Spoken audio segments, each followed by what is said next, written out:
Tú no deberías estar comiendo aquí. La voz de Valeria atravesó el restaurante como un latigazo. Los cubiertos se detuvieron en el aire. Las conversaciones murieron. Hasta la música de fondo pareció bajar su volumen. Todos los ojos se volvieron hacia nuestra mesa, hacia mí, hacia la mujer de 71 años que había osado sentarse en una cena que aparentemente no merecía. Esta mesa es para mis invitados, continuó ella, con esa sonrisa falsa que ya conocía tan bien. No para cualquiera. Yo no me moví. No temblé. No bajé la mirada. Solo sostuve mi vaso de agua, el único objeto que había frente a mí en esa mesa llena de platos exquisitos, y observé cómo mi nuera disfrutaba de su momento de poder. Carlos, mi hijo, mi único hijo, permanecía en silencio a mi lado. Su mirada fija en su plato de carne, como si el diseño de la salsa fuera lo más fascinante del mundo. El mesero que había estado a punto de acercarse a mí se detuvo en seco. Miró a Valeria, luego me miró a mí, y finalmente retrocedió con la bandeja de pan que probablemente iba a ofrecerme. Qué considerado de su parte, pensé con ironía. Al menos él había tenido la intención. Valeria levantó su copa de vino, un tinto caro que brillaba bajo las luces del restaurante, y brindó con la mujer sentada frente a ella. Renata Vallejo, esposa de uno de los socios de negocios de Carlos. Una mujer que me había conocido años atrás, que había cenado en mi casa, que había comido de mi comida casera.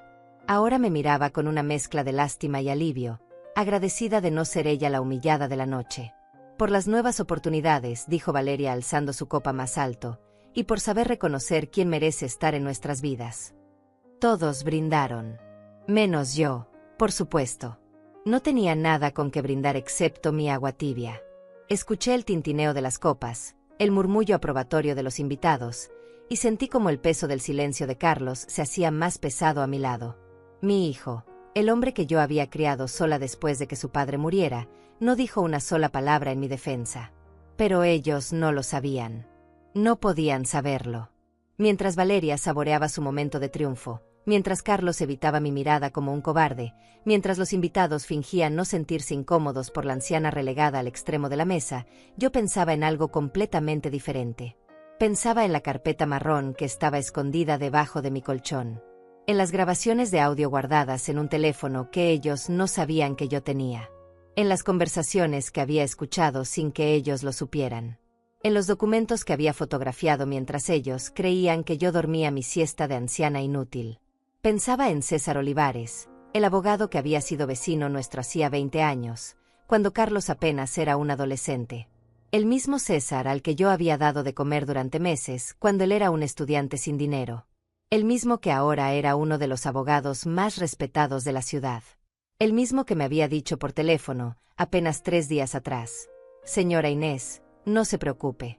Cuando llegue el momento, ellos van a desear nunca haberla subestimado. Así que me quedé sentada en mi silla, tomando sorbos pequeños de mi agua, mientras ellos devoraban sus langostas y sus cortes importados. Los observé reír, brindar, celebrar lo que ellos creían que era su victoria. Valeria pidió un postre de chocolate que costaba $40. Carlos asintió a todo lo que ella decía, como un perro entrenado. Los invitados comentaban sobre sus próximas vacaciones, sobre inversiones, sobre propiedades. Y yo solo pensaba, ellos no saben que yo ya lo tengo todo preparado.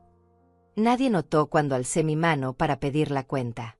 Nadie prestó atención cuando saqué mi propia cartera, esa vieja cartera de cuero que había sido de mi esposo.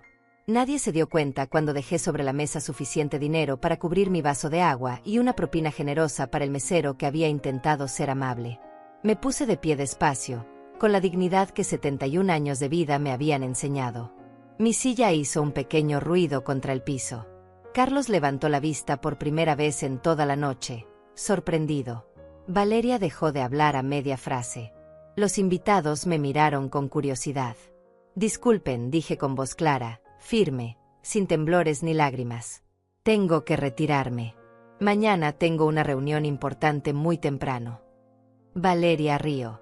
Una risa corta, despectiva. ¿Una reunión? ¿Tú? Por favor, Inés, no seas ridícula. Yo sonreí. Una sonrisa pequeña, casi imperceptible, pero que sentí hasta los huesos. Sí, Valeria. Una reunión. Con mi abogado. Creo que tú y Carlos también deberían considerar buscar uno pronto. El silencio que siguió fue diferente al anterior. Este no era incómodo. Era helado. Valeria abrió la boca, pero no salió ningún sonido. Carlos se puso pálido, sus nudillos blancos alrededor del tenedor. Renata Vallejo dejó su copa a medio camino de sus labios. No esperé respuestas. No necesitaba ver sus caras de confusión convertirse en pánico. Todavía no. Eso vendría después. Tomé mi abrigo del respaldo de la silla, me lo coloqué con cuidado, y caminé hacia la salida del restaurante con la espalda recta y la cabeza en alto. Detrás de mí, escuché el murmullo comenzar. Las preguntas susurradas. La voz alterada de Valeria tratando de reír como si todo fuera una broma. La voz baja de Carlos preguntando qué había querido decir yo con eso. Pero yo seguí caminando. Crucé el restaurante sintiendo cada mirada clavada en mi espalda. Empujé la puerta de cristal y salí a la noche fresca. El aire entró en mis pulmones como una bocanada de libertad. Me detuve un momento en la acera, mirando las luces de la ciudad. Por primera vez en meses, sentí algo parecido a la paz. No era alegría todavía. No era victoria. Pero era el principio de algo. El principio del fin de ellos. El principio del comienzo de mi verdadera vida. Saqué mi teléfono del bolso y marqué un número que ya tenía memorizado. César, dije cuando contestó. Sí, soy yo. Ya pasó. Hice lo que dijiste.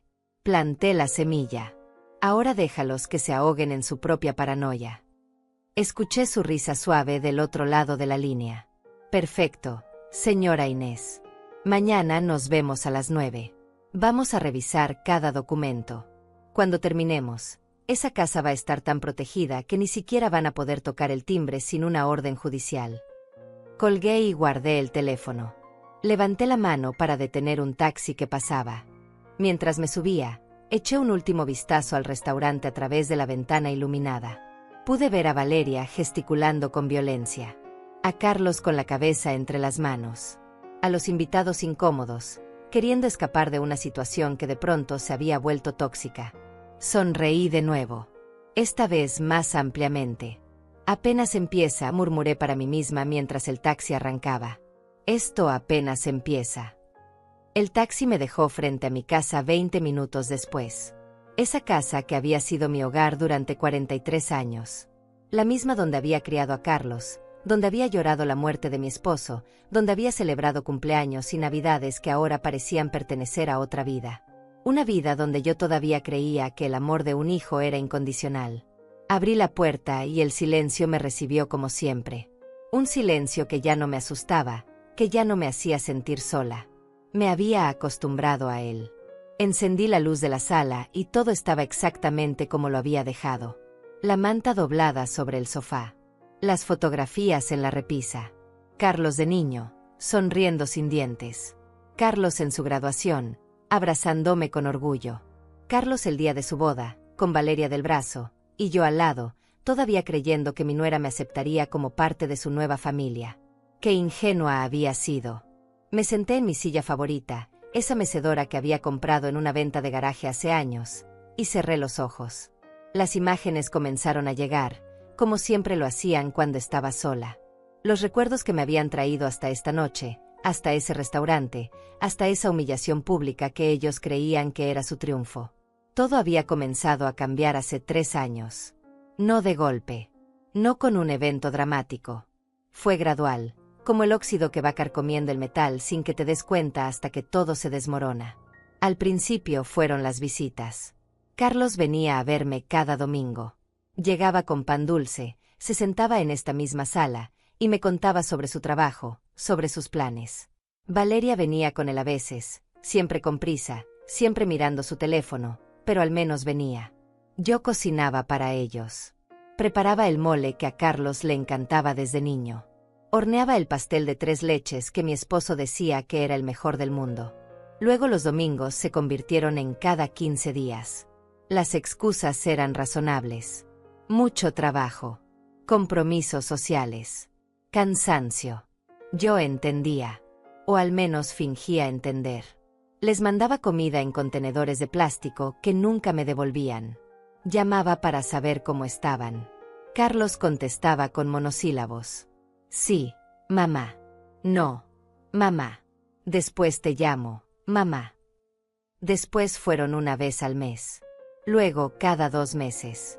Hasta que un día me di cuenta de que había pasado medio año desde la última vez que mi hijo había cruzado la puerta de mi casa. Pero yo seguía llamando. Seguía preguntando. Seguía siendo la madre que espera, que comprende, que no reclama. Porque eso es lo que nos enseñaron a las mujeres de mi generación. Que el amor se demuestra con silencio. Que una buena madre no molesta. Que debemos estar agradecidas por las migajas de atención que nos dan.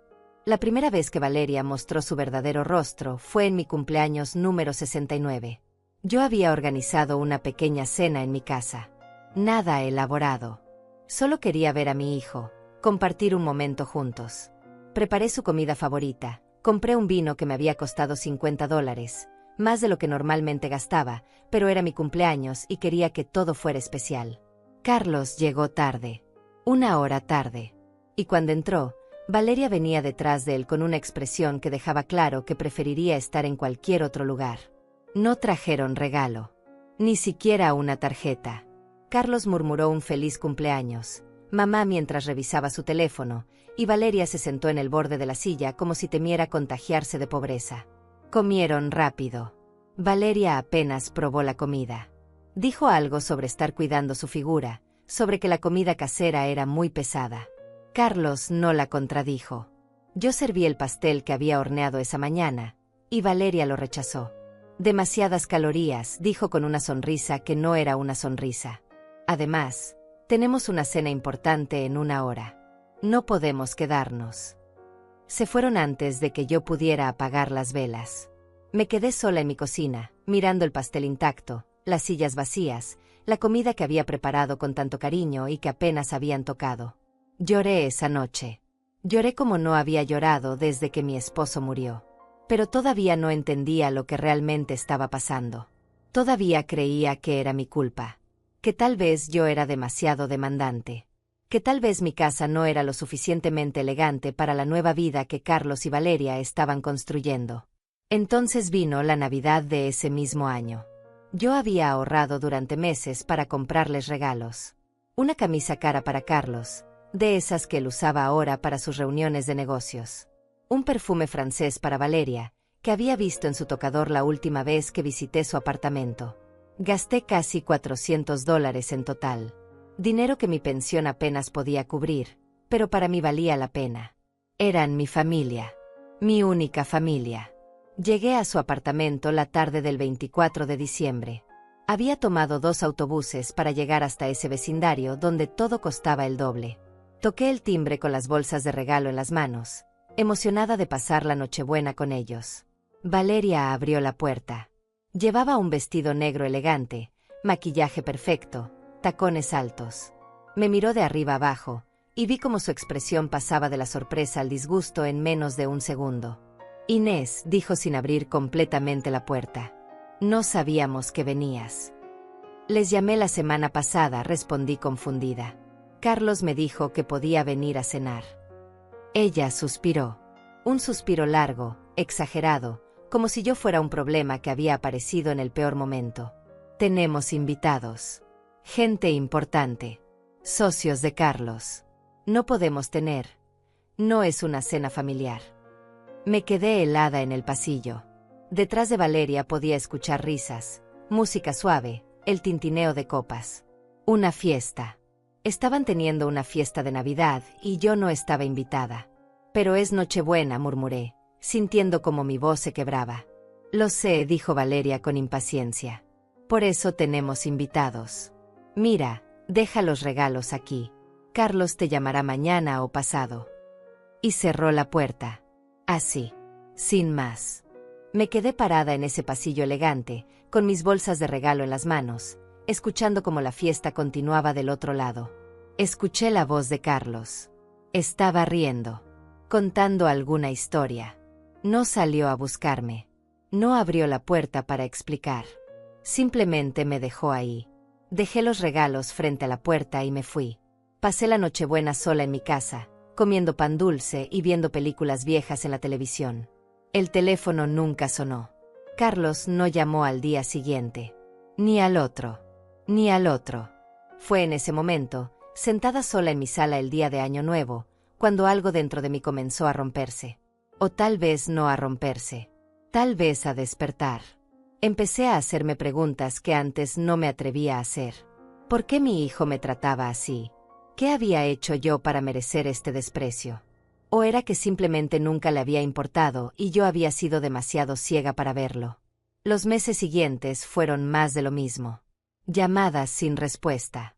Mensajes ignorados. Excusas vagas cuando finalmente contestaba. Y luego vino el día que lo cambió todo. El día en que mis ojos se abrieron completamente y vi la verdad que había estado escondida frente a mí todo este tiempo. Fue un martes por la tarde.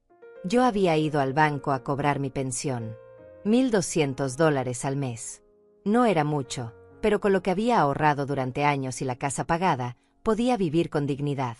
Al salir del banco, caminando hacia la parada del autobús, los vi. Carlos y Valeria saliendo de una agencia de bienes raíces al otro lado de la calle. Me escondí detrás de un poste, sintiéndome ridícula pero incapaz de evitarlo. Los observé hablar con el agente. Valeria señalaba algo en unos papeles. Carlos asentía. Se veían emocionados. Felices. Más felices de lo que los había visto en años. Curiosa, crucé la calle cuando ellos se fueron. Entré a la agencia fingiendo interés en alguna propiedad. El agente, un hombre joven llamado Darío, me atendió amablemente. Le pregunté qué tipo de propiedades tenían disponibles. Él me mostró varios catálogos. Y entonces, tratando de sonar casual, le pregunté si había visto a la pareja que acababa de salir. Ah, sí, dijo él sonriendo. Están buscando una casa. Algo grande, de al menos $300,000. Dicen que pronto van a tener el enganche porque están por recibir una herencia. Una herencia. Las palabras me atravesaron como cristales. Yo todavía estaba viva. Yo todavía estaba aquí. ¿De qué herencia hablaban? Salí de esa agencia con las piernas temblando. Me senté en una banca del parque cercano, tratando de respirar, tratando de entender. Y entonces todo comenzó a tener sentido. Las visitas que cesaron. El desprecio. La frialdad. No era que ya no me amaran. Era que estaban esperando que yo muriera. Estaban esperando quedarse con mi casa, con mis ahorros, con todo lo que yo había construido durante toda una vida. Esa noche, en mi casa, no lloré. El llanto se había acabado. En su lugar, sentí algo nuevo. Algo frío y claro. Una determinación que no sabía que existía dentro de mí. Si mi hijo y su esposa estaban planeando mi final, yo iba a asegurarme de que el único final que presenciaran fuera el de sus propios planes. Pasé 3 días sin dormir después de esa conversación en la agencia de bienes raíces. 3 días dándole vueltas a las palabras de la gente. Una herencia. $300,000. Estaban contando con mi muerte como si fuera un negocio. Como si yo fuera una inversión que pronto daría frutos. La cuarta noche, Carlos me llamó. Fue extraño porque hacía semanas que no sabía nada de él. Su voz sonaba casual, demasiado casual. Mamá, ¿cómo estás? Bien, hijo, respondí, tratando de mantener mi voz normal. ¿Y tú? Bien, bien. Oye, Valeria y yo estábamos pensando. Hace mucho que no te vemos. ¿Qué te parece si vamos a visitarte este domingo? Mi corazón se aceleró. Algo no estaba bien. Después de meses de ignorarme, de repente querían verme. Claro, hijo. Los espero. Ese domingo llegaron puntuales. Eso también fue raro. Carlos nunca era puntual. Valeria llevaba una bolsa grande, de esas de diseñador que cuestan más que mi pensión de un mes. Entraron sonriendo, siendo amables, preguntando por mi salud con un interés que no había visto en años.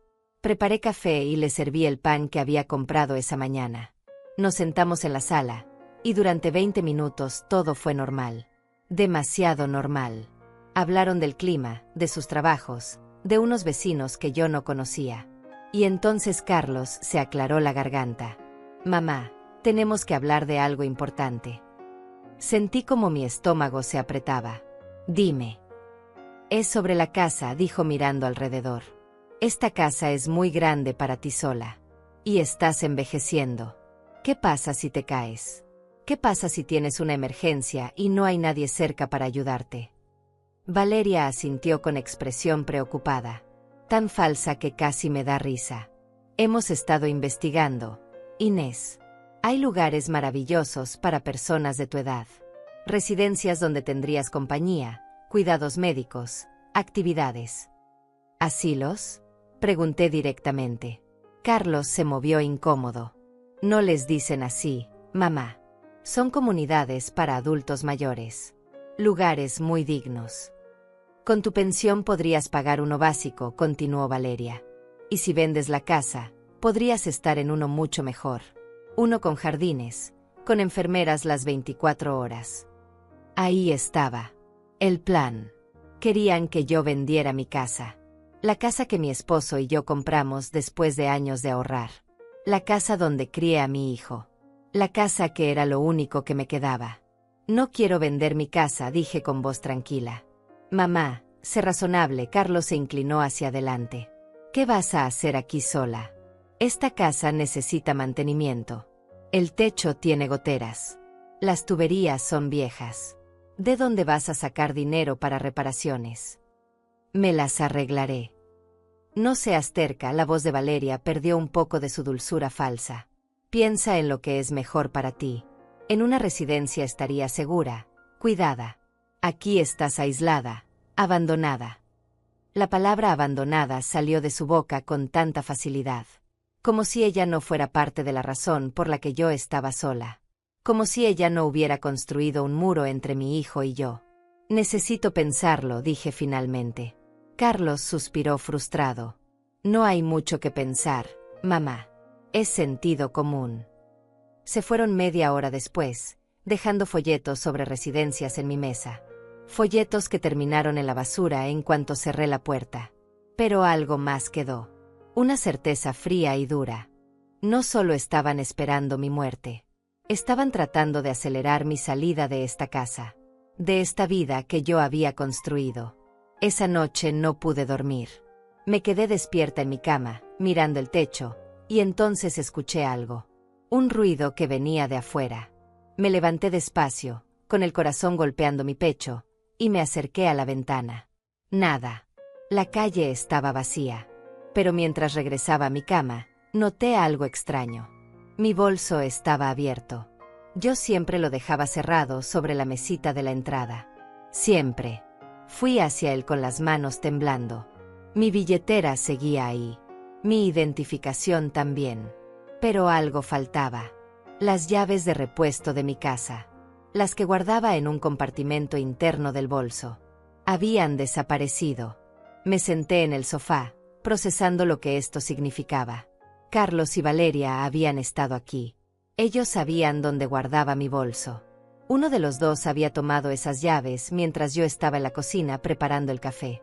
Ahora tenían acceso a mi casa cuando quisieran. Al día siguiente contraté a un cerrajero. Le pedí que cambiara todas las cerraduras. Me costó $200 que no tenía planeado gastar, pero no me importó. Cuando terminó, me sentí un poco más segura. Un poco. Pero sabía que esto era solo el principio. 2 semanas después llegó una carta. Era del banco. Una solicitud de préstamo a mi nombre. $50,000 usando mi casa como garantía. Yo no había solicitado ningún préstamo. Llamé al banco inmediatamente. Me dijeron que la solicitud había sido rechazada porque mi firma no coincidía con la que tenían en archivo. Pero alguien lo había intentado. Alguien había tratado de falsificar mi firma para sacar dinero usando mi propiedad. No necesitaba ser detective para saber quién había sido. Guardé esa carta. La puse en una caja de zapatos vieja que escondí en el fondo de mi armario. Era la primera prueba. La primera pieza de evidencia de lo que mi hijo y mi nuera estaban haciendo. Empecé a prestar atención a cosas que antes ignoraba. Empecé a mantener mis documentos importantes en un lugar seguro. Mi escritura de la casa. Mi testamento. Mis estados de cuenta bancarios. Todo lo guardé en esa caja. Y empecé a anotar fechas, horas, conversaciones. Un mes después, Carlos volvió a visitarme. Esta vez vino solo.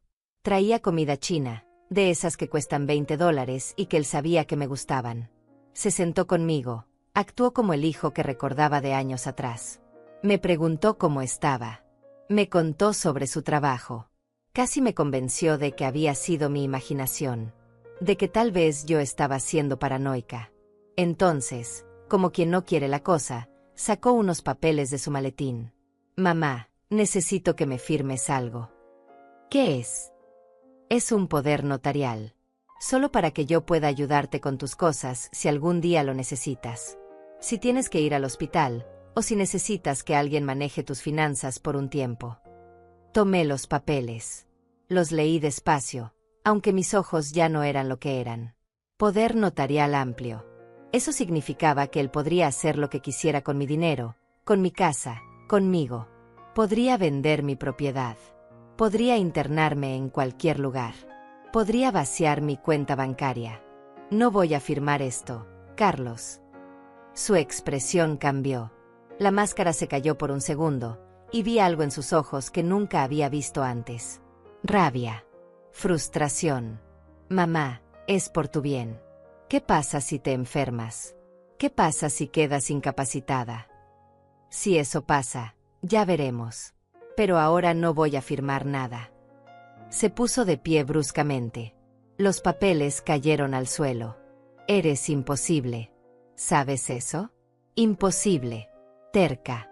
Estamos tratando de ayudarte y tú nos pones obstáculos en cada paso. ¿Ayudarme? Lo miré fijamente. ¿Cómo me ayudaron cuando pasé la Navidad sola? ¿Cómo me ayudaron cuando cerré la puerta en mi cara en Nochebuena?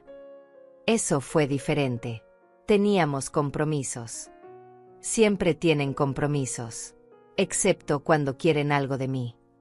Carlos recogió sus papeles con movimientos bruscos. ¿Sabes qué, mamá? Haz lo que quieras. Quédate aquí sola en esta casa vieja. Espera a que te pase algo y no haya nadie que te ayude. Pero no vengas llorando después. Se fue dando un portazo. Me quedé sentada en mi sala, temblando, pero no de miedo. De algo diferente. De determinación. Porque ahora lo sabía con certeza. Mi hijo no estaba preocupado por mi bienestar. Estaba preocupado por mi dinero. Esa noche hice algo que nunca había hecho. Busqué en Google cómo contratar a un investigador privado. No tenía idea de cuánto costaba. No sabía si mi pensión alcanzaría. Pero necesitaba saber exactamente qué estaban planeando. Necesitaba pruebas concretas. Porque si ellos iban a jugar sucio, yo tenía que estar preparada. Encontré varios anuncios.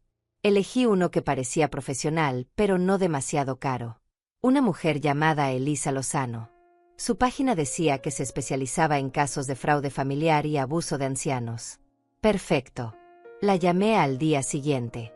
Me temblaba la voz cuando expliqué mi situación. Ella escuchó en silencio, y cuando terminé, dijo algo que nunca olvidaré. Señora Pacheco, usted hizo bien en llamar. Lo que me describe es más común de lo que piensa. Y si sus sospechas son correctas, necesitamos actuar rápido antes de que ellos hagan algo irreversible. Acordamos reunirnos en una cafetería al día siguiente. Le llevé todos los documentos que había guardado. La carta del banco. Las fechas anotadas. Los folletos de las residencias. Todo. Elisa revisó cada papel con atención profesional. Cuando terminó, levantó la vista y me miró con una mezcla de compasión y determinación. Señora Pacheco, voy a ser honesta con usted. Lo que tenemos aquí son indicios claros de intento de fraude y posible abuso financiero. Necesito que me autorice a investigar a su hijo y a su nuera. Voy a necesitar seguirlos, documentar sus movimientos, ver con quién se reúnen. Va a costar $1,000 por adelantado, y luego 500 semanales. $1,000. Casi toda mi pensión de un mes. ¿Pero qué opción tenía? Hágalo, dije sin dudar. Necesito saber la verdad. Elisa Lozano comenzó su investigación el lunes siguiente. Yo seguí con mi vida normal, o al menos eso intentaba. Me levantaba temprano, preparaba mi café, regaba las plantas del patio, Miraba las noticias. Pero por dentro, cada fibra de mi ser estaba alerta. Esperando. Observando. Preparándome para lo que vendría. La primera semana, Elisa me llamó 3 veces para reportar lo que había encontrado. Carlos y Valeria habían visitado 4 agencias de bienes raíces diferentes. En todas preguntaban lo mismo: ¿cuánto podría valer una casa como la mía en el mercado actual? Las respuestas variaban entre $250,000 y $300,000. Mi casa. La casa que yo todavía habitaba. La casa que ellos ya estaban vendiendo en su mente. Hay más, dijo Elisa en la 4ª llamada. Lo seguí a un despacho de abogados. Uno especializado en herencias y testamentos. Estuvieron ahí casi 2 horas. ¿Pudiste averiguar qué discutieron? Tengo un contacto en ese despacho. Me debe un favor. Dame un día más. Al día siguiente, Elisa llegó a mi casa con una carpeta manila. Su expresión era seria cuando se sentó frente a mí en la mesa de la cocina. Señora Pacheco, lo que voy a decirle no es fácil de escuchar.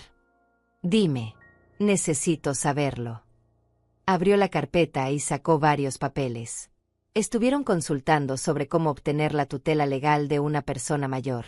Específicamente, preguntaron qué se necesita para declarar a alguien incapaz de manejar sus propios asuntos. Las palabras cayeron como piedras en mi estómago. ¿Incapaz? Sí. Preguntaron sobre el proceso legal. ¿Cuánto tiempo toma? ¿Qué tipo de evaluaciones médicas se necesitan? Y esto es lo peor. Preguntaron si un médico privado podría hacer esas evaluaciones. Uno que ellos eligieran. Me quedé en silencio, procesando. No solo querían mi casa. Querían declararme incapaz. Querían quitarme mi libertad, mi autonomía, mi derecho a decidir sobre mi propia vida. Hay algo más. Elisa sacó fotografías. Lo seguí ayer por la tarde. Fueron a un lugar llamado Residencia Valle del Sol. Es un asilo. Uno de los más baratos de la ciudad. Miré las fotografías. Carlos y Valeria entrando al edificio. Un edificio gris, triste, con pintura descascarada y rejas en las ventanas. Nada que ver con las residencias elegantes de los folletos que me habían mostrado. Hablé con una empleada que trabaja ahí, continuó Elisa. Me dijo que una pareja joven vino a preguntar por los costos. El lugar cuesta $1,000 al mes. Básico. Sin lujos. Les dijeron que aceptan personas con pensiones que puedan pagar directamente a la residencia. Mi pensión. $1,200 al mes. Si me internaban ahí, ellos controlarían los $200 restantes. Y tendrían mi casa para vender. Yo estaría encerrada, controlada, despojada de todo. ¿Cuánto necesitas para seguir investigando? Pregunté con voz firme. Señora Pacheco, ya tengo suficiente para que usted tome medidas legales. No. Necesito más. Necesito que esto sea tan sólido que no pueda negarlo. Que no puedan escapar. Sigue investigando. El tiempo que sea necesario. Elisa me miró con respeto. Como usted diga. Pero le recomiendo que también tome medidas preventivas. Proteja sus bienes. Hable con un abogado. Ya lo hice. Bueno, voy a hacerlo. Esa tarde llamé a César Olivares. No hablaba con él desde hacía años, pero recordaba que su madre me había dado su número cuando nos encontramos en el mercado meses atrás. Me había dicho, si algún día necesitas ayuda legal, mi César está aquí en la ciudad. Es buen abogado. Y nunca olvidó lo que hiciste por él. Lo que hice por él fue simple. Cuando César era estudiante de Derecho, vivía en el departamento al lado del nuestro. Era un muchacho delgado, siempre con libros bajo el brazo, siempre estudiando. Su familia era pobre. Él trabajaba de noche y estudiaba de día. Más de una vez lo vi comiendo solo pan. Así que empecé a cocinar de más. Cada vez que hacía pollo, guardaba un plato para él. Cuando horneaba, le llevaba algo. No era caridad. Era simplemente ser humano. Señora Inés, su voz sonó sorprendida cuando le expliqué quién era. Claro que la recuerdo. ¿Cómo está? Necesito tu ayuda, César. Necesito un abogado. Y necesito que sea alguien en quien pueda confiar. Dígame dónde y cuándo. Estaré ahí. Nos reunimos 2 días después en su oficina. Era un lugar modesto pero profesional. César había crecido. Ya no era el muchacho flaco que comía mi comida. Era un hombre de 40 y tantos años, con traje formal y una mirada inteligente. Pero cuando me vio entrar, se puso de pie y me abrazó como si fuera su propia madre. Señora Inés, cuénteme todo. Le conté. Cada detalle. La agencia de bienes raíces. Las llaves robadas. El intento de préstamo falso. Los papeles del poder notarial. La visita al despacho de herencias. El asilo. Todo. César tomaba notas, su expresión cada vez más seria. Cuando terminé, él se recostó en su silla y dejó escapar un suspiro largo. Señora Inés, lo que me describe es un caso claro de abuso financiero de un adulto mayor. Posiblemente intento de fraude. Y conspiración para privación ilegal de la libertad. ¿Puedo hacer algo? Puede hacer mucho. Primero, vamos a blindar legalmente todo lo que usted posee. Su casa, sus cuentas bancarias, cualquier inversión o ahorro que tenga. Vamos a crear un fideicomiso que haga imposible que alguien más, incluyendo su hijo, pueda tocar esos bienes sin su autorización expresa. ¿Cuánto va a costar? César sonrió. Señora Inés, usted me dio de comer durante 2 años cuando yo no tenía nada. Me trató con dignidad cuando otros me miraban con lástima. ¿Cuánto cree que vale eso? No me debe un centavo. Esto lo hago porque es lo correcto. Sentí lágrimas quemando mis ojos, pero no las dejé salir. Todavía no. Gracias, César. Hay algo más que podemos hacer, continuó. Podemos preparar una trampa legal. Hacer que ellos mismos se incriminen. Pero para eso, usted va a tener que ser muy valiente. Va a tener que enfrentarlos. Va a tener que grabar conversaciones, conseguir que admitan sus planes. ¿Está dispuesta a hacer eso? Sí, lo que sea necesario. Durante las siguientes 2 semanas, mi vida se convirtió en una actuación. César me enseñó a usar una grabadora pequeña que cabía en el bolsillo de mi chaqueta. Me enseñó qué preguntas hacer, cómo guiar una conversación para que la otra persona revelara información sin darse cuenta. Practiqué frente al espejo. Practiqué mi expresión de anciana confundida. Mi voz temblorosa. Mi aparente fragilidad. Si ellos me veían como una vieja débil e ingenua, yo usaría esa percepción en su contra. La primera prueba fue cuando Carlos vino a visitarme un miércoles por la tarde. Llegó solo otra vez. Yo tenía la grabadora en el bolsillo de mi delantal. Mi corazón latía tan fuerte que temí que él pudiera escucharlo. Hola, mamá. Traje tu revista favorita, dijo dejando una revista de crucigramas en la mesa. Gracias, hijo. Qué amable de tu parte. Preparé té. Nos sentamos.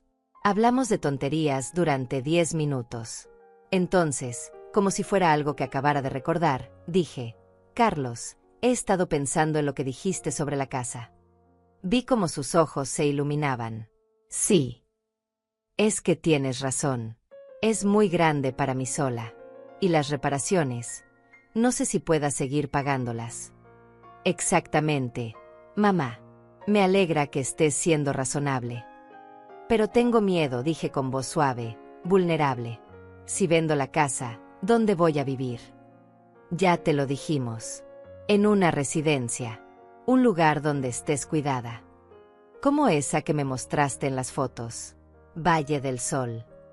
Carlos se puso tenso por un segundo. ¿Cómo sabes de ese lugar? Vi el folleto que dejaste la última vez. Es un buen lugar. Es adecuado. Tiene lo que necesitas. ¿Y cuánto cuesta? Eso no te preocupes. Tu pensión lo cubrirá. ¿Y el dinero de la casa? ¿Dónde quedará? Aquí vino la parte importante. César me había dicho que prestara atención a cómo respondería. Bueno, mamá, lo lógico es que yo lo maneje por ti. Para que no te preocupes por esas cosas.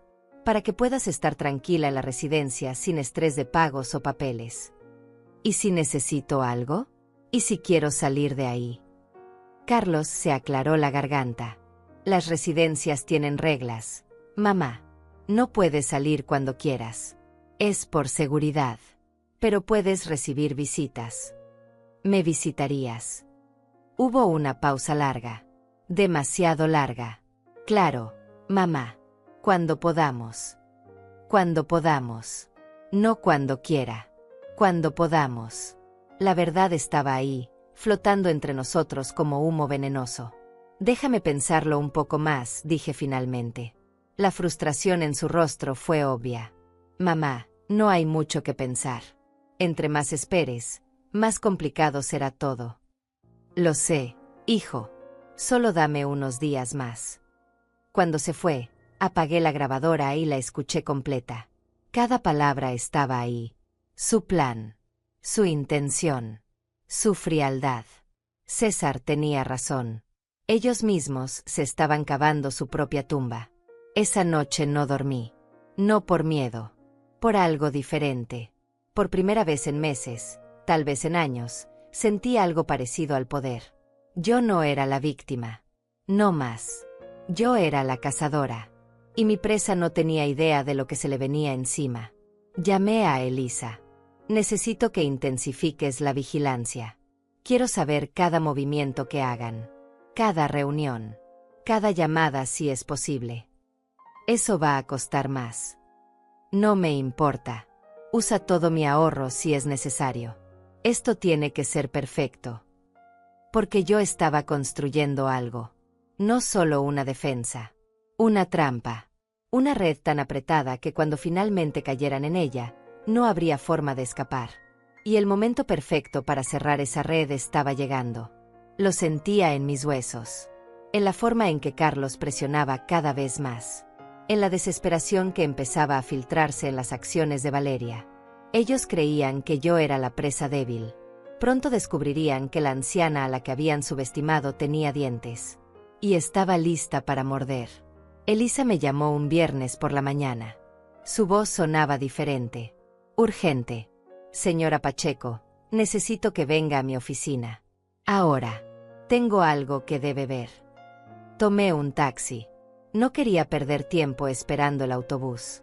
Cuando llegué, Elisa tenía su computadora abierta y varios documentos esparcidos sobre el escritorio.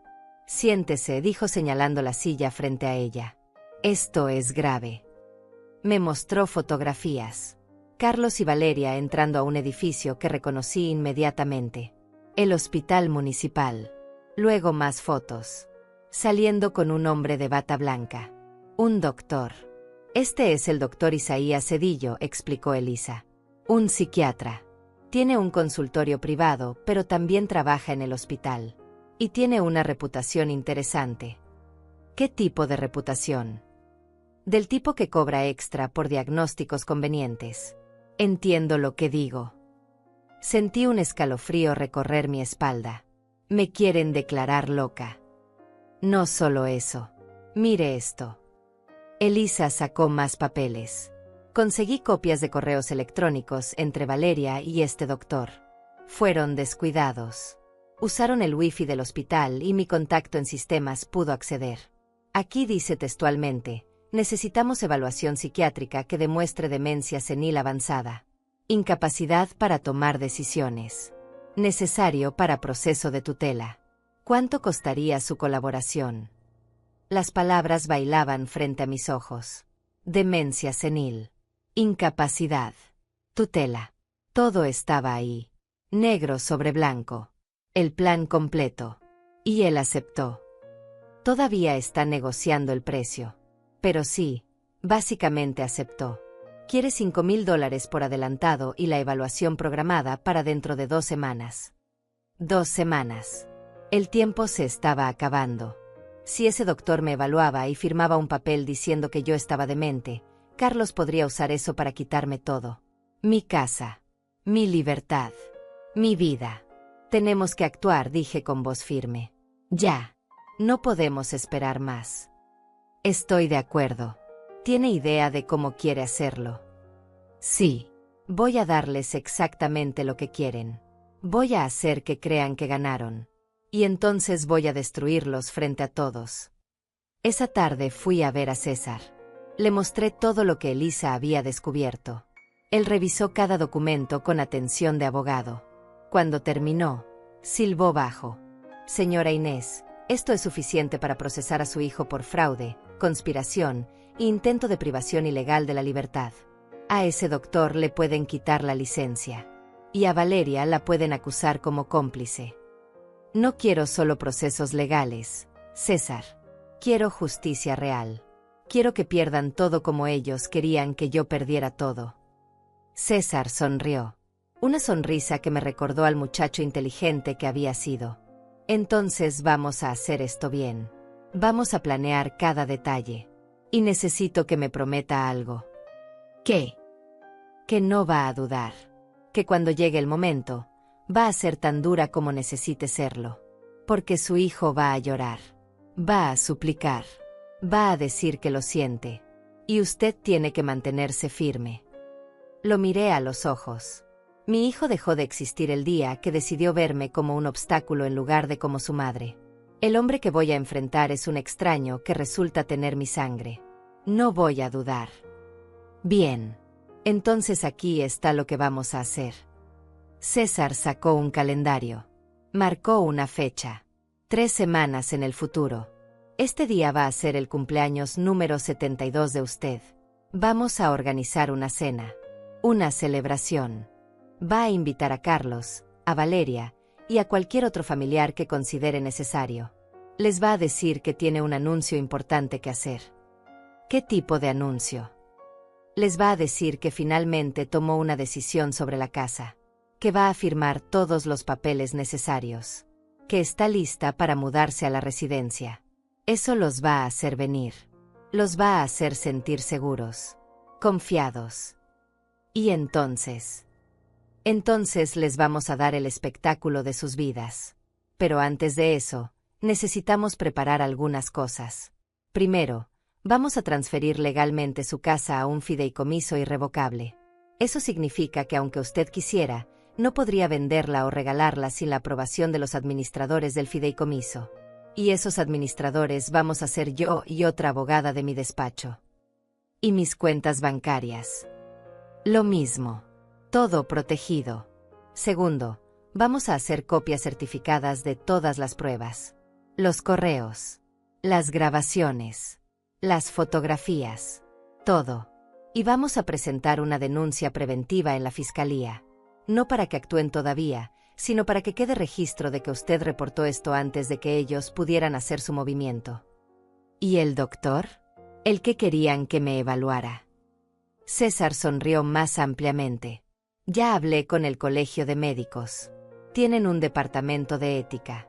Les pasé la información. Están muy interesados. Muy interesados. Ese doctor no va a poder hacerle nada. Y probablemente pierda su licencia antes de que termine el mes. Me recosté en la silla, sintiendo como todo empezaba a tomar forma. Un plan. Sólido. Completo. Infalible. ¿Y en la cena? ¿Qué va a pasar exactamente? Va a ser simple. Usted va a empezar diciendo que tiene algo importante que anunciar. Los va a hacer sufrir un poco. Va a hablar sobre lo difícil que ha sido esta decisión. Y justo cuando ellos piensen que ganaron, cuando estén sonriendo y brindando, usted va a soltar la verdad. Todas las pruebas. Todo lo que sabemos. Frente a testigos. Testigos. Sí. Vamos a invitar a algunas personas clave. Vecinos que la conocen. Tal vez algún familiar lejano. Gente que pueda testificar después sobre lo que vieron y escucharon. Y yo voy a estar ahí también. Como su abogado. Para asegurarme de que todo sea legal. Y después, señora Inés, usted va a recuperar su vida. Va a romper con las personas que la traicionaron. Y va a comenzar de nuevo. En sus propios términos. Salí de la oficina de César con algo que no había sentido en años. Esperanza. Real. Sólida. Por primera vez desde que todo esto comenzó, sentí que no solo iba a sobrevivir. Iba a ganar. Los días siguientes los pasé preparando. Llamé a Carlos y le dije exactamente lo que César me había indicado. Que había tomado una decisión. Que quería celebrar mi cumpleaños con una cena especial. Que tenía algo importante que anunciar. Carlos casi no podía contener su emoción. Claro, mamá. Por supuesto. ¿Dónde quieres que sea? ¿En un restaurante? No. Aquí. En mi casa. En la casa donde te crié. Una última cena en este lugar. Hubo un silencio. Luego, como quieras, mamá. Ahí estaremos. Colgué el teléfono y miré alrededor de mi sala. Las paredes que habían visto tantos años de mi vida. Los recuerdos buenos y malos que vivían en cada rincón. En 3 semanas, todo cambiaría. En 3 semanas, mi hijo descubriría que la anciana que había subestimado era mucho más fuerte de lo que jamás imaginó. Las 3 semanas pasaron como un suspiro y como una eternidad al mismo tiempo. Cada día me levantaba con un propósito claro. Ensayaba mis palabras frente al espejo. Practicaba mi expresión. Mi tono de voz. César tenía razón. Esto tenía que ser perfecto. La mañana de mi cumpleaños amaneció clara y fría. Me levanté temprano y comencé a limpiar la casa. Cada rincón. Cada superficie. Quería que todo estuviera impecable. No por ellos. Por mí. Esta casa era mi testimonio. Mi fortaleza. Y esa noche sería el escenario de mi victoria. A las 2 de la tarde llegó César con 2 personas más. Una mujer de unos 50 años con expresión seria y un maletín de cuero. Esta es Amara Vallejo, mi socia. Ella va a estar presente como testigo legal de todo lo que ocurra esta noche. La otra persona era un hombre joven con una cámara discreta. Este es Luis. Va a documentar todo. Audio y video. Va a estar en la habitación contigua, pero sus equipos captarán cada palabra. ¿Es legal grabar sin que ellos lo sepan?, pregunté. En su propia casa, con su consentimiento, documentando lo que podría ser confesión de delitos en su contra. Completamente legal, respondió Samara con voz profesional. Pasamos la tarde preparando. Luis instaló pequeños micrófonos en lugares estratégicos de la sala y el comedor. Cámaras del tamaño de un botón escondidas entre los adornos de la repisa. Todo invisible para un ojo no entrenado. A las 6 en punto comenzaron a llegar los invitados. Primero llegó Renata Vallejo, mi vecina de hace años. La había invitado diciéndole que quería celebrar rodeada de gente que realmente me conocía. Ella trajo flores y un abrazo sincero. Luego llegó don Darío, el señor que tenía la tienda de abarrotes en la esquina. Un hombre de 75 años que me conocía desde que me mudé a este barrio. Señora Inés, es un honor estar aquí, dijo con su voz ronca. Eran 6 personas en total, además de Carlos y Valeria que aún no llegaban. Suficientes testigos. Suficiente audiencia para lo que estaba por venir. César se movía discretamente por la casa, verificando que todo estuviera en orden. Samara se sentó en un rincón de la sala, observando todo con ojos de abogada. Luis había desaparecido en la habitación del fondo, desde donde controlaría todo el equipo de grabación. A las 7 en punto sonó el timbre. Mi corazón se aceleró, pero mantuve mi expresión calmada. Abrí la puerta y ahí estaban. Carlos con un traje gris que probablemente costaba más que mi pensión de 2 meses. Valeria con un vestido rojo ajustado y tacones tan altos que me pregunté cómo podía caminar con ellos. «Feliz cumpleaños, mamá», dijo Carlos dándome un beso rápido en la mejilla. Su voz sonaba alegre. Demasiado alegre. Como si ya estuviera celebrando su victoria. Valeria me entregó una caja envuelta. «Un detalle para ti, Inés». La tomé sin abrirla. Sabía que lo que fuera que hubiera adentro no tenía valor real. Era solo parte de su actuación. Entraron a la sala y su expresión cambió ligeramente al ver a las otras personas. «No sabía que habría más invitados», dijo Carlos con una sonrisa forzada. «Quise celebrar con gente que ha sido importante en mi vida», respondí con voz suave. «Renata, don Darío, algunos amigos del barrio. Espero que no les moleste». «Claro que no», mintió Valeria, aunque sus ojos decían lo contrario. Ella había esperado una cena íntima donde pudieran manipularme sin testigos. Nos sentamos todos alrededor de la mesa del comedor. Había preparado comida sencilla pero abundante.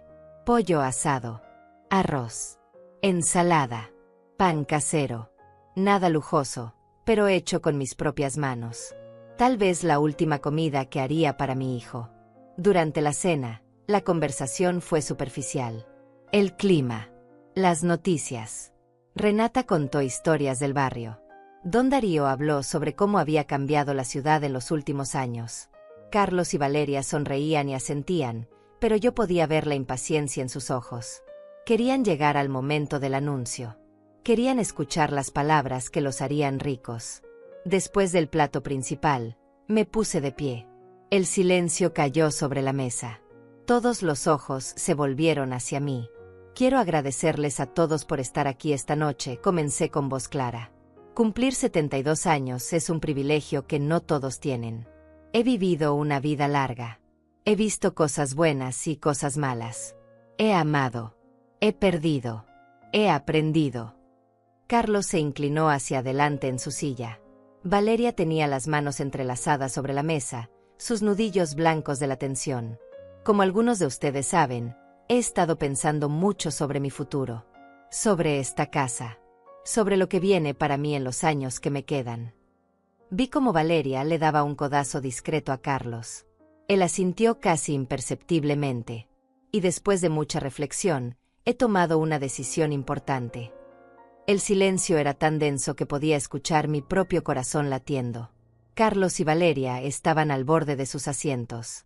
Renata me miraba con preocupación. Don Darío tenía el ceño fruncido. He decidido, continué, dejando que cada palabra cayera como una gota de agua en un estanque silencioso, que esta casa se queda conmigo, que mis ahorros se quedan conmigo, que mi vida se queda conmigo. La confusión apareció en el rostro de Carlos. ¿Qué? Pero mamá, dijiste que tenías un anuncio importante. Dijiste que habías tomado una decisión. Y así fue. La decisión de no dejarme manipular nunca más. Valeria rió nerviosa. No entiendo de qué hablas. Inés, nadie te está manipulando. No. Saqué de mi bolsillo una grabadora pequeña y la puse sobre la mesa. Entonces tal vez puedan explicarme esto. Presioné play. La voz de Carlos llenó el comedor.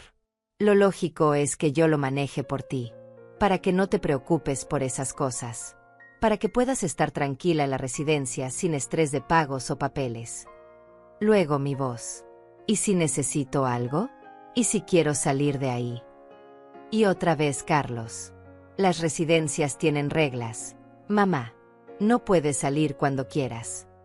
El color desapareció del rostro de mi hijo. Valeria abrió la boca, pero no salió ningún sonido. Eso no es todo, dije con voz más fuerte ahora. César se puso de pie y se acercó a mi lado. Samara abrió su maletín y comenzó a sacar documentos. Señora y señores presentes, dijo César con voz profesional. Mi nombre es César Olivares y soy el abogado de la señora Inés Pacheco. Lo que están a punto de presenciar es la exposición de un intento de fraude y abuso financiero contra una adulta mayor. Todo lo que se diga aquí está siendo grabado con el consentimiento de la dueña de esta propiedad y será usado como evidencia legal. Carlos se puso de pie bruscamente. Esto es absurdo. Mamá, ¿qué es esto? ¿Qué está pasando? Lo que está pasando, Carlos, es que descubrí todo. Cada mentira, cada plan, cada traición. Samara comenzó a pasar documentos sobre la mesa. Fotografías de Carlos y Valeria entrando a las agencias de bienes raíces. Copias de los correos electrónicos con el doctor Cedillo. Registros de su visita al asilo Valle del Sol. El intento de solicitud de préstamo fraudulento. Todo. Esto no puede ser real, murmuró Valeria, tomando uno de los papeles con manos temblorosas. Esto es invasión de privacidad. Esto es evidencia, corrigió Samara fríamente. Evidencia de conspiración para cometer fraude. Evidencia de intento de privación ilegal de libertad. Evidencia de abuso financiero de adulto mayor. ¿Quieren que siga? Renata ahogó un grito. Don Darío negaba con la cabeza, incrédulo. Los otros invitados miraban a Carlos y Valeria con expresiones que iban de la sorpresa al disgusto. Carlos, dije, y mi voz sonó diferente incluso para mí misma. Más dura. Más fría. Durante 71 años fui tu madre. Te di todo. Mi tiempo. Mi amor. Mi vida entera. Y tú decidiste que yo era solo un obstáculo entre tú y un poco de dinero. Mamá, No es así. No es lo que parece. ¿No? Entonces dime, hijo. Dime que no planeabas declararme demente. Dime que no hablaste con un doctor corrupto para que firmara papeles falsos. Dime que no estabas buscando un asilo barato donde encerrarme mientras vendías mi casa. Él abrió la boca. La cerró. Abrió otra vez. Pero no salieron palabras. Solo silencio. El silencio de un hombre atrapado en su propia mentira. Valeria se puso de pie. Vámonos, Carlos. No tenemos que escuchar esto. Siéntate. La voz de César fue como un látigo. Todavía no hemos terminado. Valeria se quedó de pie, temblando de rabia. Carlos seguía sentado, pálido como la muerte, mirando los documentos esparcidos sobre la mesa como si fueran serpientes venenosas. Siéntate, Valeria, repetí yo esta vez. Mi voz no admitía discusión. Esto apenas comienza. Ella se dejó caer en la silla con un ruido seco. Sus ojos oscuros me lanzaban dagas invisibles, pero ya no me importaba. El tiempo de tener miedo había terminado. César asintió hacia la habitación del fondo. Luis salió con una laptop y un pequeño proyector. En segundos, la pared blanca de mi comedor se convirtió en una pantalla. Lo que van a ver ahora, explicó César, es material recopilado durante las últimas 6 semanas por una investigadora privada contratada por la señora Pacheco. La primera imagen apareció. Carlos y Valeria entrando a la agencia de bienes raíces en la calle Morelos. La fecha y hora aparecían en la esquina inferior. Luis había editado el video para mostrar solo lo esencial. Aquí podemos verlos consultando sobre el valor de mercado de esta propiedad, narró César como si estuviera en una sala de juicios. Una propiedad que no les pertenece. Una propiedad habitada por una persona que aún está viva y en pleno uso de sus facultades. El video cambió. Ahora era el despacho del abogado especializado en herencias. La cámara los había captado entrando y saliendo. La timestamp mostraba que habían estado dentro 2 horas y cuarto. En esta visita, continuó César, consultaron sobre los procedimientos para obtener tutela legal de un adulto mayor. Específicamente preguntaron qué se necesitaba para declarar a alguien incapaz de manejar sus propios asuntos. Eso no es delito, intervino Valeria con voz chillona. Solo estábamos informándonos, preparándonos para el futuro. El futuro. Samara levantó otro documento. ¿Te refieres al futuro en el que la señora Pacheco estaría declarada demente por un psiquiatra corrupto? Ese futuro. El siguiente video los mostró en el hospital, reuniéndose con el doctor Cedillo. La cámara los había capturado en el estacionamiento después, cuando pensaban que nadie los veía. Carlos le pasaba un sobre a Valeria. Ella contaba dinero. Billetes verdes. Dólares. Ese sobre contenía $2,000, dijo César. Un adelanto para el doctor Cedillo. El pago completo sería de $5,000 una vez que firmara la evaluación psiquiátrica falsa. Mentira, gritó Carlos poniéndose de pie otra vez. Esto es un montaje. Esas imágenes pueden ser de cualquier cosa. Luis presionó otra tecla. Ahora la pantalla mostró texto. Correos electrónicos. Con fecha. Con remitente y destinatario claramente visibles. El email de Valeria. El email del doctor. Necesitamos evaluación psiquiátrica que demuestre demencia senil avanzada, leyó César en voz alta. Incapacidad para tomar decisiones. Necesario para proceso de tutela. ¿Cuánto costaría su colaboración? Renata ahogó otro grito. Don Darío se puso de pie y caminó hacia Carlos. Lo miró directamente a los ojos. Muchacho, conocí a tu padre. Era un buen hombre. Un hombre de honor. Se estaría muriendo de vergüenza si pudiera ver esto. Carlos bajó la mirada. No pudo sostener los ojos del anciano. Hay más, dije yo, tomando el control de la situación otra vez. Muéstrales el asilo. El video cambió. Carlos y Valeria entrando al edificio gris de Valle del Sol. La fachada descascarada. Las rejas en las ventanas. El letrero desteñido. No era la residencia elegante de los folletos que me habían mostrado. Era un depósito de ancianos olvidados. Este lugar cuesta $1,000 al mes, expliqué mirando directamente a mi hijo. Justo lo que cubre mi pensión. $1,200. menos 1000 para el asilo, 200 para ustedes. Y mi casa valuada entre 250 y 300.000 dólares. Un buen negocio, ¿verdad, Carlos?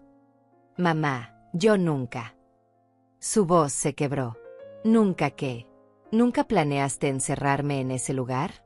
¿Nunca soñaste con vender mi casa? ¿Nunca calculaste cuánto dinero obtendrías de mi muerte en vida? Las lágrimas comenzaron a rodar por las mejillas de Carlos. Pero yo ya no sentía compasión. Había gastado todas mis lágrimas en las noches solitarias, en las navidades sin él, en los cumpleaños olvidados. Samara, por favor, muéstrales el último documento, pedí. Samara sacó un papel oficial. Tenía el sello del banco. Este es el reporte de un intento de solicitud de préstamo fraudulento. 50.000 dólares usando esta propiedad como garantía.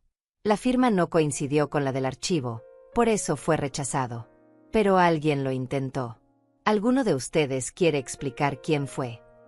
El silencio fue absoluto. Solo se escuchaba la respiración agitada de Valeria y el llanto ahogado de Carlos. Yo tengo una teoría, continué. Creo que Carlos tomó mis llaves una de las veces que vino. Hizo copias. Creo que entraron a mi casa cuando yo no estaba. Buscaron documentos. Fotografiaron mi escritura. Intentaron falsificar mi firma. Y cuando eso falló, pasaron al plan B, declararme loca. Señora Pacheco, César tomó la palabra otra vez.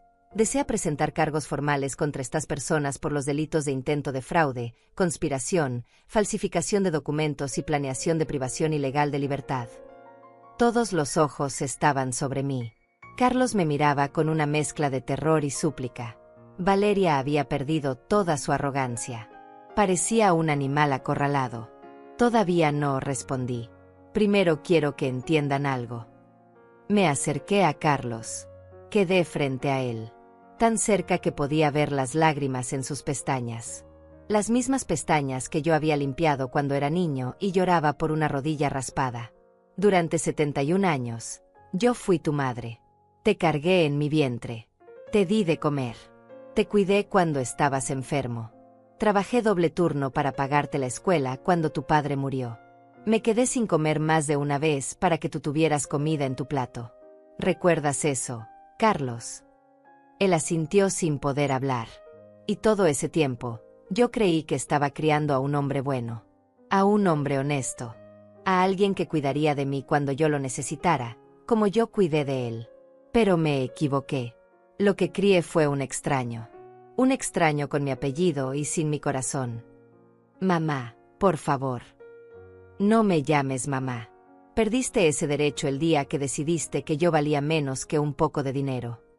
Me volteé hacia los invitados. Renata lloraba en silencio. Don Darío tenía la mandíbula apretada. Los demás miraban con expresiones de shock y disgusto. Quiero que todos ustedes sean testigos de lo que voy a decir ahora. César, Samara, asegúrense de que quede grabado. César asintió. Luis ajustó la cámara desde la otra habitación. Carlos Pacheco, dije con voz firme y clara, desde este momento dejas de ser mi hijo. Te desheredo completamente. No recibirás ni un centavo de mí, ni un objeto de esta casa. Nada. Valeria Olivares, eres cómplice de todo lo que él planeó. Los dos están muertos para mí. No puedes hacer eso, gritó Valeria poniéndose de pie otra vez. La ley te obliga a dejarle algo. Somos familia. Samara sonrió fríamente. En realidad, la señora Pacheco puede disponer de sus bienes como desee. Y ya lo hizo.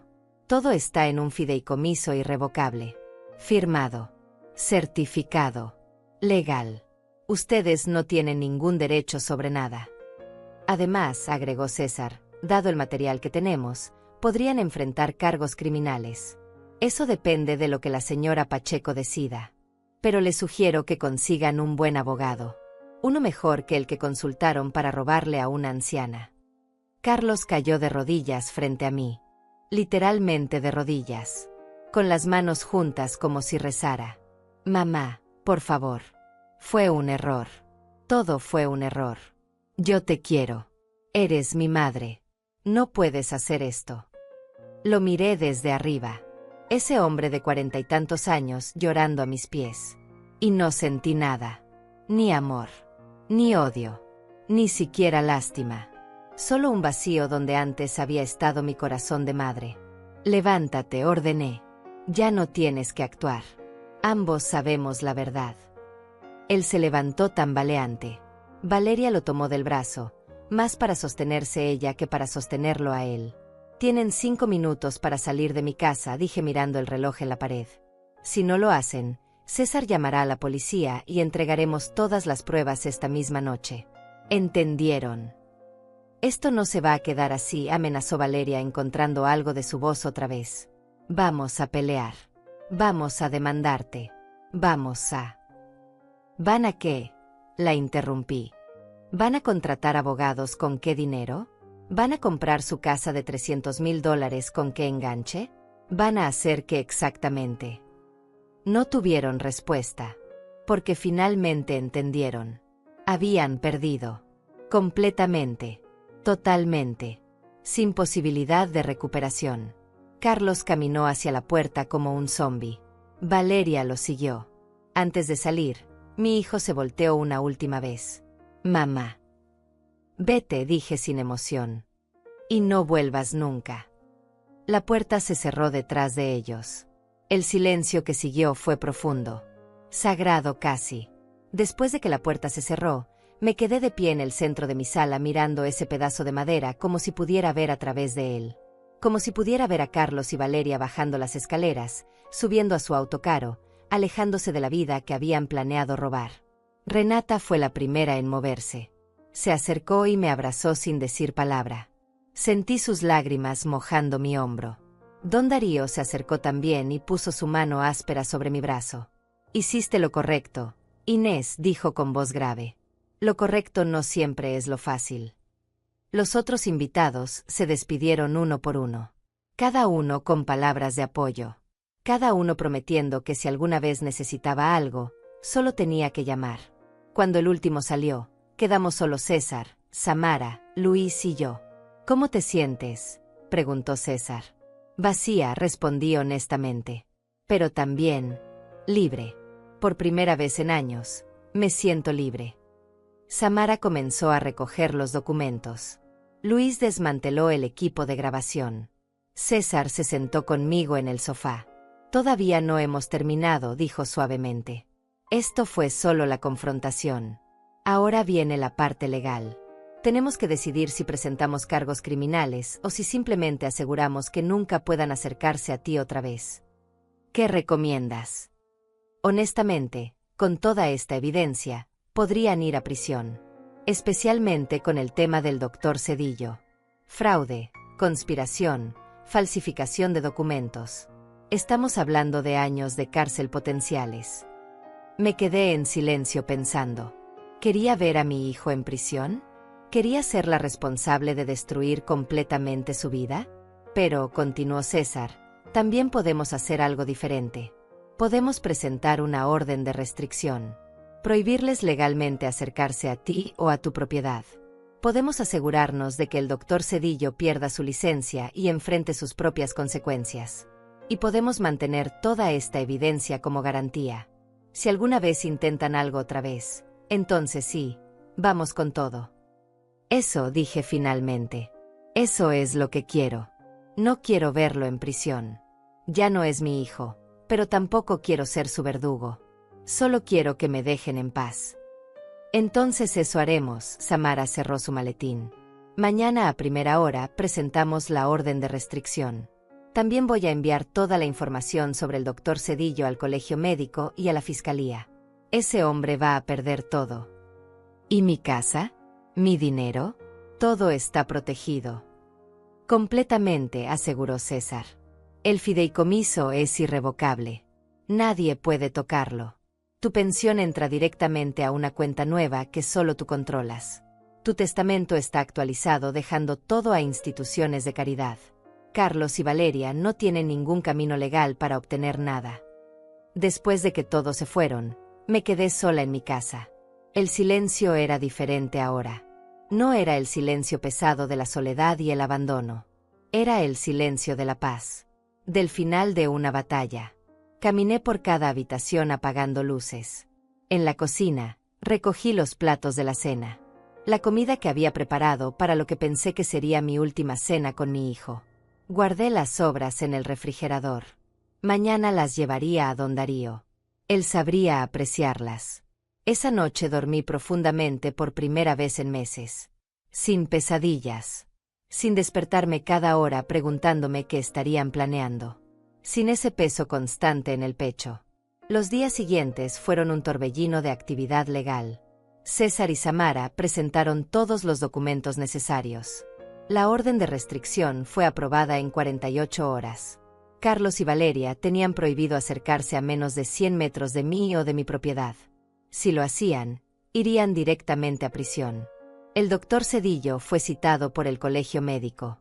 Cuando se enfrentó a la evidencia de los correos electrónicos y las fotografías, no tuvo defensa. Le suspendieron la licencia de inmediato. Escuché después que también enfrentaba cargos criminales. Su carrera estaba terminada. Una semana después del enfrentamiento, César me llamó. Inés, Carlos contrató un abogado. Quieren negociar. ¿Negociar qué? No tienen nada que negociar. Quieren que retires la orden de restricción. Dicen que Carlos quiere disculparse apropiadamente, que quiere intentar reconstruir la relación. Reí. Una risa amarga. Diles que no. Diles que la orden de restricción se mantiene. Diles que no quiero sus disculpas. No quiero nada de ellos. ¿Estás segura? Completamente segura. Pero las llamadas no se detuvieron ahí. Carlos consiguió mi nuevo número de alguna manera. Me llamó llorando. Dejó mensajes de voz suplicando, diciendo que lo sentía, que había sido débil, que Valeria lo había manipulado. Todas las excusas que alguien puede dar cuando finalmente enfrenta las consecuencias de sus acciones. Bloqueé el número. Cambié mi número otra vez. Le di el nuevo solo a las personas en las que confiaba. Un mes después, Renata me contó que había visto a Carlos y Valeria. Estaban vendiendo cosas. Su auto caro. Ropa de diseñador. Joyas. Aparentemente habían gastado más dinero del que tenían anticipando mi dinero. Ahora estaban endeudados. Desesperados. ¿Cómo te hace sentir eso?, preguntó Renata. Nada, respondí honestamente. No siento nada. Y era verdad. El amor que había sentido por mi hijo se había extinguido como una vela sin oxígeno. No lo odiaba. Simplemente ya no existía para mí. 2 meses después del enfrentamiento, estaba en el mercado comprando verduras cuando vi a Valeria. Estaba en el pasillo opuesto. Se veía diferente. Sin maquillaje. Con ropa simple. El cabello sin arreglar. Nuestros ojos se encontraron por un segundo. Vi miedo en su mirada. Miedo de que yo gritara. De que causara una escena. De que la humillara públicamente como ella me había humillado a mí. Pero no hice nada de eso. Simplemente aparté la mirada y seguí con mis compras. Ella no valía ni un segundo más de mi atención. En el tercer mes, César me visitó con noticias. Carlos y Valeria se están divorciando. No me sorprende. El plan era el dinero. Sin dinero, no hay razón para estar juntos. Hay algo más. Carlos vendió el apartamento donde vivían. Aparentemente se va a mudar a otra ciudad. Dice que quiere empezar de nuevo lejos de aquí. Bien por él, dije sin emoción. Espero que su nueva vida sea mejor que la que intentó construir sobre mis cenizas. César me miró con algo parecido a la admiración. Eres la mujer más fuerte que conozco, Inés. No soy fuerte, César. Solo soy una mujer que se cansó de ser débil. Pero había algo más que necesitaba hacer. Una última pieza que necesitaba cerrar. Llamé a Elisa Lozano, la investigadora. Elisa, necesito un último favor. Dime. Necesito que averigües sobre Residencia Valle del Sol. Ese asilo donde querían encerrarme. Quiero saber cómo tratan a los ancianos ahí. Una semana después, Elisa llegó con un reporte que me heló la sangre. Valle del Sol tenía múltiples quejas por maltrato. Ancianos desnutridos. Falta de atención médica. Condiciones insalubres. El lugar estaba bajo investigación, pero seguía funcionando por tecnicismos legales.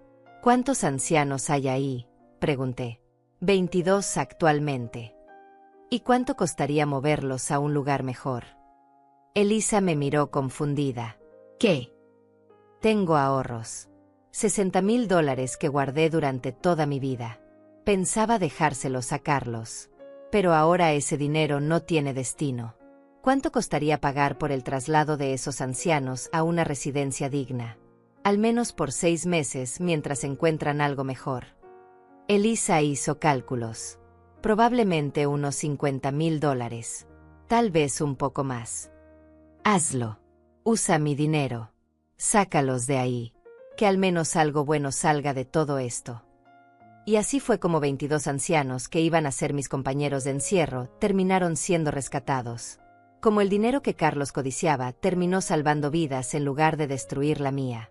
Cuando todo estuvo hecho, cuando los ancianos fueron trasladados y la investigación sobre Valle del Sol se intensificó hasta que finalmente cerraron el lugar, me senté en mi patio una tarde soleada con una taza de té. Miré mi casa, mi jardín, mi vida. Todo seguía siendo mío. No porque hubiera peleado con violencia. No porque hubiera gritado o amenazado.